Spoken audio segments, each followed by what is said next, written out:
Okay, Assalamualaikum warahmatullahi taala wabarakatuh dan selamat sejahtera. Okay, hari ini saya nak menerangkan tentang tajuk differentiation dalam subtopik sum rule. Okay, sum rule.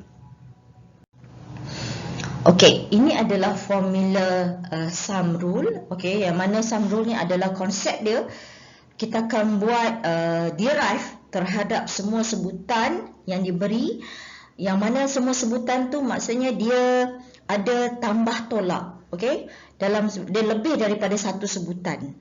Jadi untuk contoh ni, soalan dia adalah y sama dengan fx tambah tolak gx. Okey, so maksudnya ada operasi sama ada tambah atau tolak dengan lebih daripada dua sebutan. Okey, apa yang lebih daripada dua sebutan? Satu adalah fungsi fx, kita menganggapkan dia sebagai fungsi fx, dan satu lagi adalah gx. Dan dia boleh dua dan dia boleh tiga. Okey, dan dia boleh, maksudnya dia lebih daripada satu sebutan. Jadi bukan hanya, tapi formula hanya tulis kat sini dua, tapi dia boleh tiga, dia boleh empat. Okey, so dan formula ni juga boleh ditulis dalam bentuk f prime x tambah tolak g prime x. Okey, jadi formula ni sebenarnya dia nak menerangkan tentang kita kena buat differentiation untuk setiap sebutan yang dia bagi. Okey, di sini saya tunjukkan bagaimana kita nak selesaikan untuk contoh yang pertama. Okey, untuk row 1, untuk baris 1 ni, ini adalah bentuk soalan dan ini adalah penyelesaian dia. Okey, ini adalah bentuk soalan dan ini adalah penyelesaian dia. Okey, ini adalah penyelesaian dia. Okey, kita lihat bagaimana kita nak menyelesaikan masalah yang diberikan ini. Okey, sebelum ni kita dah belajar tentang constant rule, power rule dan multiple power rule. Okey, so dengan tiga topik yang kita belajar sebelum ni, dan kita akan gunakan untuk selesaikan masalah dalam multiple power rule. Okey, kita akan selesaikan masalah dalam sum rule. Okey, untuk soalan ni dia bagi, okey, nilai fungsi fx tu dia bagi 5. Okey, gx ni pula fungsi yang kedua, dia bagi x kuasa 5. Okey, untuk setiap soalan ni kita lihat dia adalah fungsi apa. Okey, 5 ni adalah constant rule, tak ada nilai x.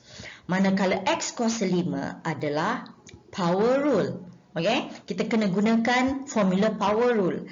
Jadi macam mana nak selesaikan masalah ni? Kita kena buat satu-satu. Okey, so kita lihat untuk selesaikan 5, kita kena merujuk formula constant rule yang mana tak ada nilai x. Bila tak ada nilai x, bila kita nak buat penyelesaian, x itu yang dia dapat nilai kosong. Okey, bila kita derive 5, kita dapat nilai kosong. Okey, kita selesai untuk sebutan yang pertama. So kita tengok sebutan yang kedua. Sebutan kedua dia adalah x kuasa 5. X kuasa 5 dengan menggunakan formula power rule. Okey, kita kena bawa pergi depan. 5 bawa pergi depan, itu yang dapat 5 dekat sini. Dan nilai kuasa dia 5 tolak 1. Okey, jadi jawapan dia adalah 5x kuasa 4. So kosong ni tak perlulah tulis kat depan, kosong tambah sebab kosong dah tak ada nilai. Jadi jawapan dia hanyalah 5x kuasa 4. Okey, contoh yang kedua. Okey, sini ada silap. Contoh yang kedua. Okey, contoh yang kedua, soalan dia adalah sebutan pertama x negatif 3. Okey, dan sebutan yang kedua dia adalah 4x kuasa 2. Okey, so dengan melihat jenis soalan, kita dapati x negatif 3 adalah kita kena gunakan formula power rule. Dan sebutan yang kedua, kita akan gunakan formula multiple power rule. Okey, so macam mana kita nak selesaikan soalan ni? Kita lihat satu-satu. Okey, jangan tengok semua, kita tengok satu-satu. Okey, dengan menggunakan formula power rule, so kita akan bawa negatif 3 bawa pergi hadapan. Itu yang dapat negatif 3. Negatif 3 nilai kuasa dia tolakkan dengan 1. Itu yang kita dapat ni, negatif 3 tolak 1. Okey? Okey, and then kita pergi pula sebutan yang kedua. Sebab kita dah habis guna dah untuk sebutan 1. Kita pergi pula kat sebutan yang kedua. Okey, sebutan yang kedua dia adalah multiple power rule. So, multiple power rule 2 bawa pergi hadapan. So, itu yang dapat 2 darabkan dengan 4. 4 tidak berubah. Okey, 2 darab 4. So, nilai kuasa 2 tolakkan dengan 1.